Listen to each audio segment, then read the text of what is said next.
Il nostro RT, secondo le proiezioni, è all'1,25.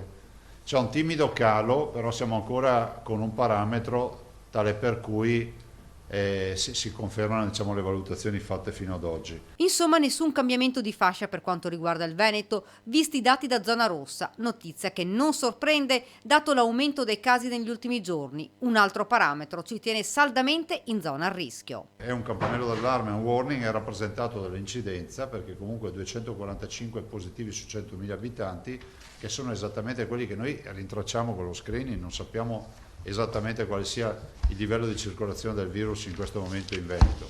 È un dato che ci deve fare stare molto, diciamo, deve porci preoccupazione perché dobbiamo evitare di contagiarci. Il numero dei decessi porta il Veneto ad essere l'8ª regione in Italia per mortalità, situazione che continua a destare una forte preoccupazione anche per il dilagare delle varianti, inglese fra tutti, che ha raggiunto il 70% nella nostra regione.